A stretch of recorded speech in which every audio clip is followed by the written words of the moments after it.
Namaskar, Sai. In the last session, we saw that the Guru Tattva manifests in front of us when we are actually ready as a Shishya. And once we approach the Guru, the only thing that we need to give to the Guru is our Shraddha and Bhakti, and what we receive in return is His grace, which helps us attain the ultimate liberation or moksha. Now this bhakti that we show, that we express, comes out in 9 different forms, says Prahlada in the Bhagavata Purana. Shravanam Kirtanam Vishnu Smaranam Padasevanam Archanam Vandanam Dasyam Sakhyam Nivedanam. These are the 9 ways in which bhakti can be expressed. Shravanam, listening to the glories of the Lord. Kirtanam, singing the glories of the Lord. Vishnu Smaranam, thinking about the Lord all the time, meditating on Him. Padaseva, worshipping His divine feet. Archanam, doing puja to Him. Vandanam, always prostrating in front of Him. Dasyam, being His slave, doing His bidding. Sakhyam, being His friend. Treating Him as your soulmate, your soul friend in your life. Atma Nivedana, a complete surrender to the Lord in form of Sharanagati. Among all these forms, it's probably Kirtanam that is the only form of bhakti that gives benefit not just to the sadhaka but also to the listener, to the audience. When one sings steeped in devotion, it not only elevates the singer but also elevates the listeners also to a higher grade of experience. And without devotion, can there be music? Is music at all relevant without devotion? That is why Tyagaraja Swami says, Sangeeta Jnanamo Bhakti Vina Sanmargamo Galade. Sanmargamo Galade. It won't take you on the right path. The path that we are speaking about in terms of liberation, it is not going to take you on that path. That music which is devoid of devotion becomes equivalent to artha and kama. It doesn't have dharma in it. This gift of music, being able to sing as well as to listen to the glories of the Lord, is a punya that we earn through many births, through our previous Purva Janma punyas is what we are able to even sing the glory of the Lord and listen to His glories. Tyagaraja Swami says, Sita Sangeeta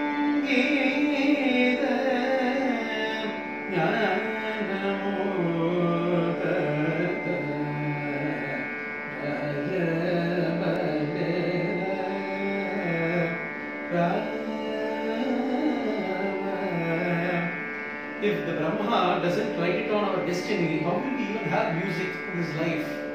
Asks Tyagaraja Swami. We are in this Kali Yuga. Each Yuga has got a Yuga Dharma. The way to attain moksha in every Yuga is different. In the previous Yugas, you had to do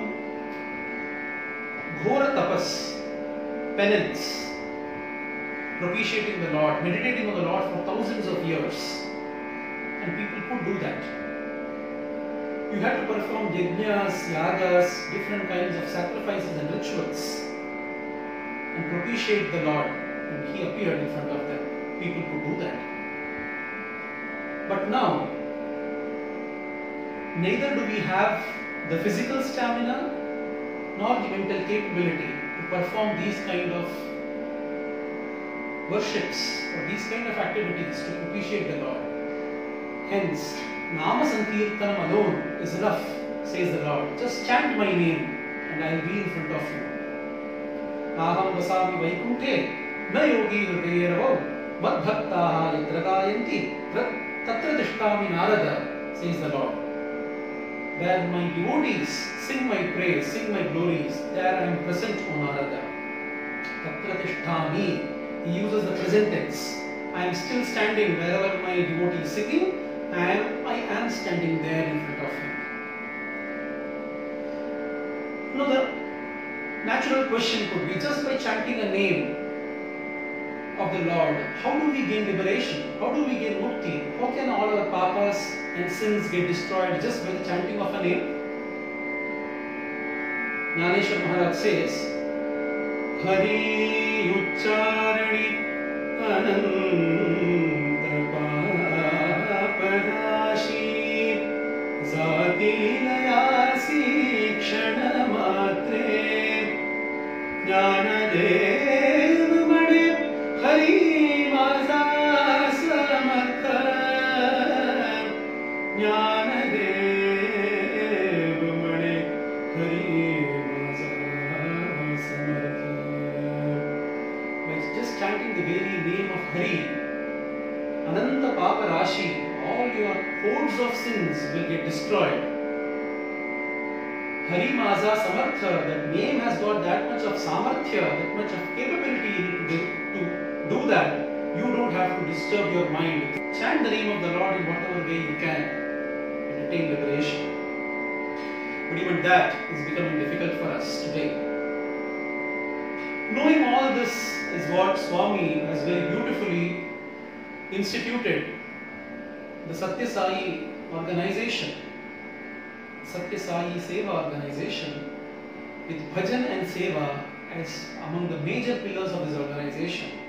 Bhajan as a manifestation of that beautiful form of bhakti, and Seva as a complete annihilation of the ego and an expression of Shraddha, expression of our immense faith and surrender to the Lord.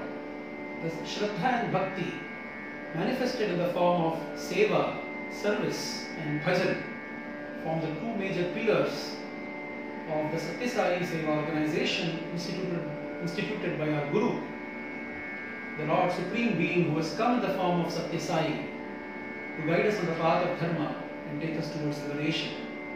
May we all surrender ourselves to the lotus feet of Bhagavan. Try to practice at least a few of what He has instructed us, advised us, asked us to do. And may we all attain the ultimate bliss, happiness and liberation, which is the ultimate goal of human life. With this, I end my 3-session series on the Guru Tattva and the Shishya surrendering to the Guru and attaining the ultimate liberation. I offer this as a humble offering to the lotus feet of Swami.